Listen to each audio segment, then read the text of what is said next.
This is Billionaire Mondays. Every Monday we present you with another billionaire.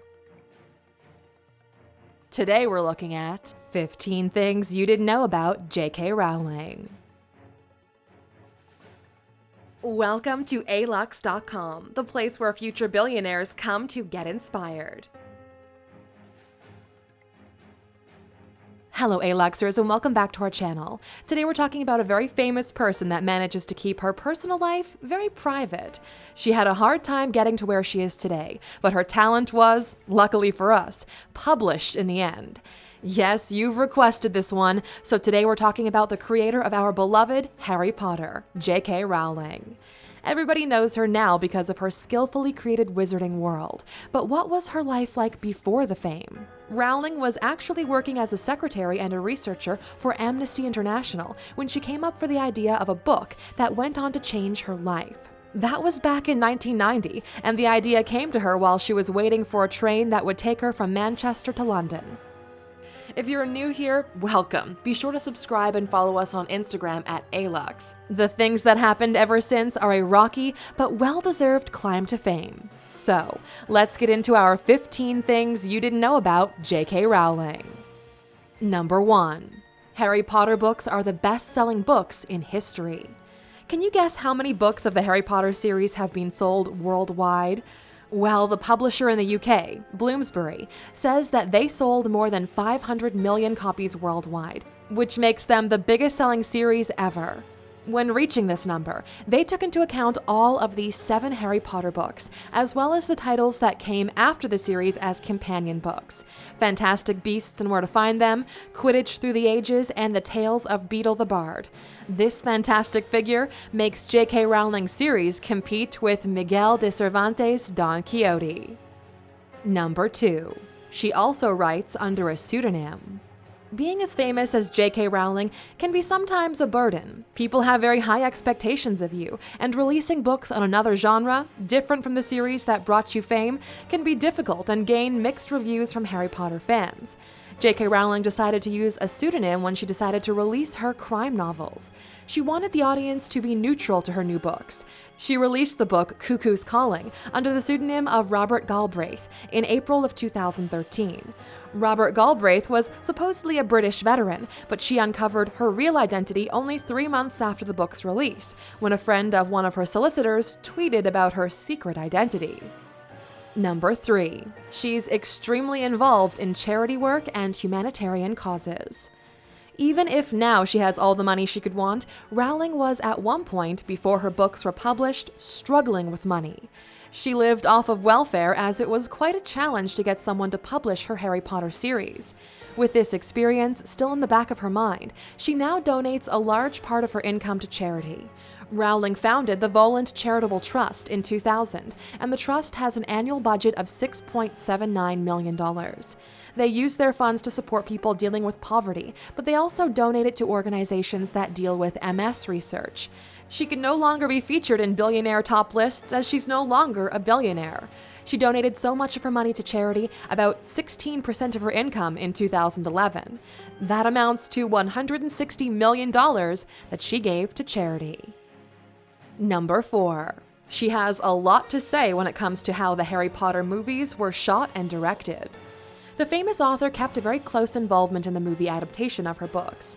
One of her main demands was that the cast should be British, but she was open to including other nationalities such as the Irish Richard Harris, who played Dumbledore. In Harry Potter and the Goblet of Fire, there was cast from France and Eastern Europe to go along with the book description of the characters. After setting her rules clean, she made the decision to sell Warner Brothers the rights to her first 4 books of the Harry Potter series for $2 million.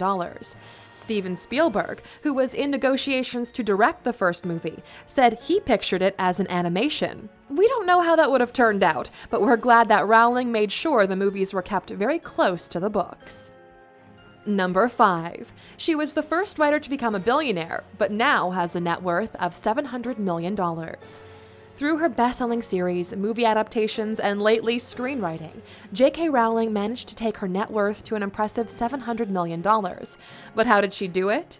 Her Wizarding World 7-book series added up to an astonishing number of 450 million copies sold worldwide.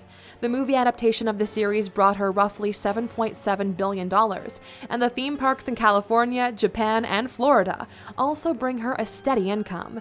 And to add to all of this, the success of her latest stage show was overwhelming. Harry Potter and the Cursed Child debuted on West End with record sales.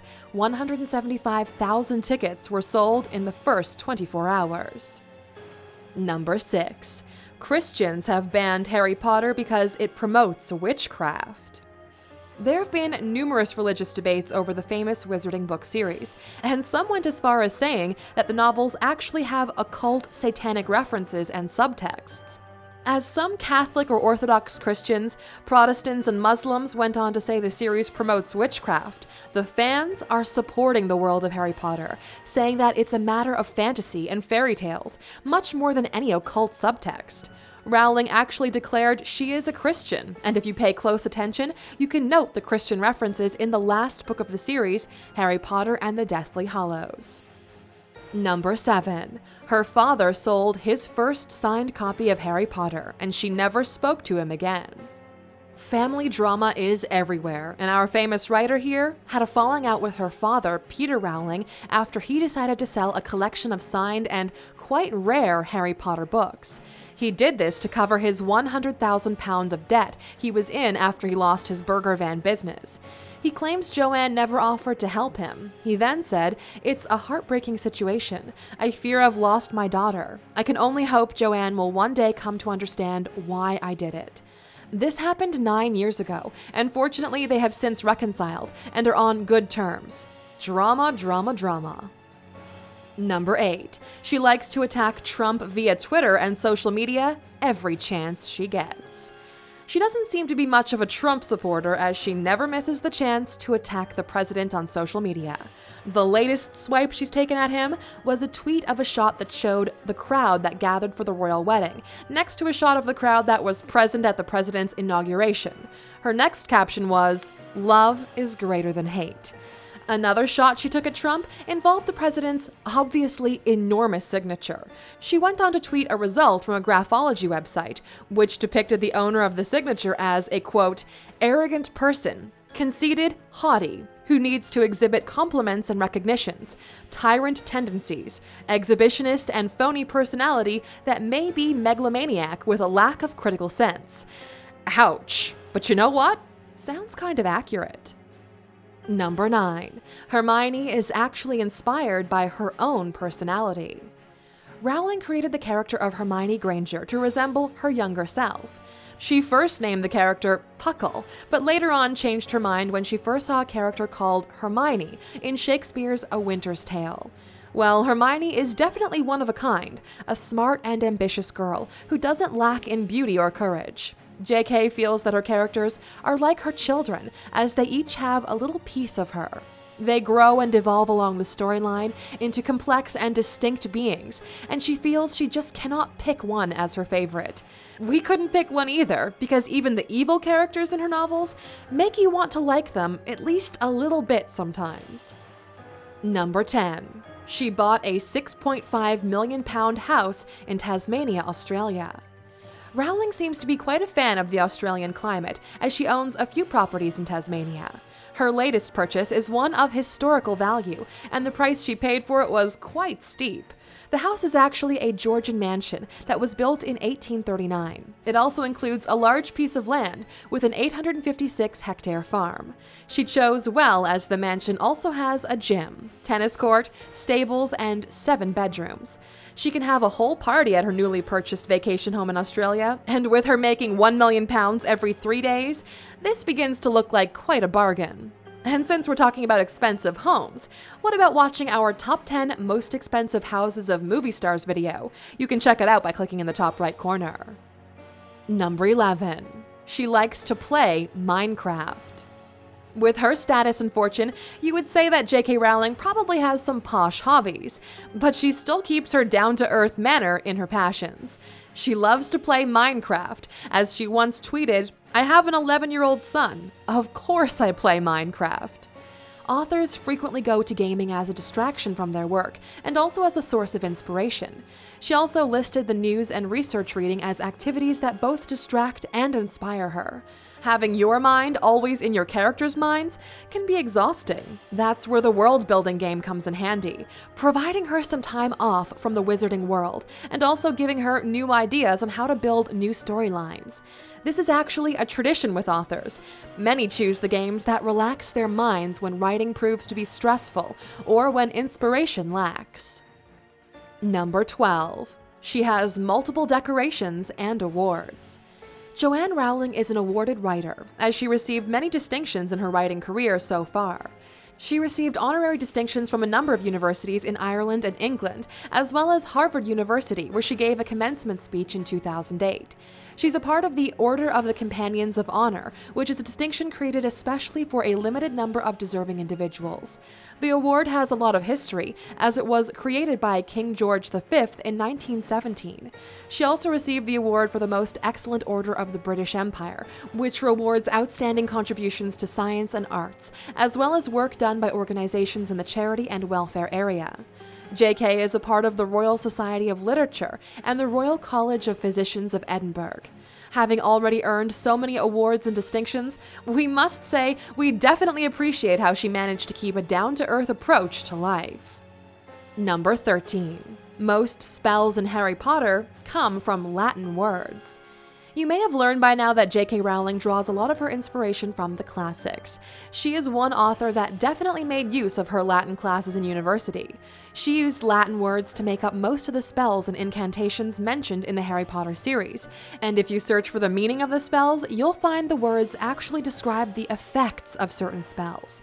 For example, the spell Crucio translates to "I torture," this being a spell that is supposedly used in the Cruciatus Curse to torture victims and drain information they don't want to give freely.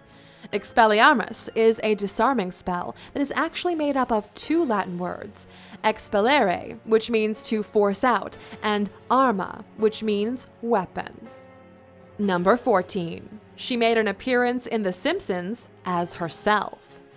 Author cameos in their own book adaptations are quite a thing, but JK made an appearance on The Simpsons instead. The episode is called The Regina Monologues, and her scene was one in which she's talking to Lisa. Rowling is a real fan of the show, as she already said, "I love The Simpsons because of the detail. There are so many layers, and it works for kids and adults." She was very amused and glad they did a Harry Potter-themed segment in Treehouse of Horror 12. The episode depicts an adventure of Lisa and Bart, where they go to wizarding school. It must be quite a thrill to get your books to be featured on one of your all-time favorite shows, huh? Number 15. Quidditch has become an actual sport. Quidditch is the famous sport JK invented in the wizarding world. It is a quite violent and dangerous sport as it's depicted in the books and portrayed in the movies. Fans of the series adapted the sport as a real-life version. Real-life Quidditch is played in teams of 7 players. There are 2 teams and the players mount on broomsticks to go at each other. The playing field is one that resembles the size of a hockey rink. People go as far as naming the real-life game as Muggle Quidditch to have the clear distinction from the original wizarding game. Well, us Muggles might not be able to fly on broomsticks, but playing a pretend Quidditch match still sounds like a lot of fun. And that was all for today, dear Aluxers. We hope you enjoyed it and found some interesting new facts about this world-famous author.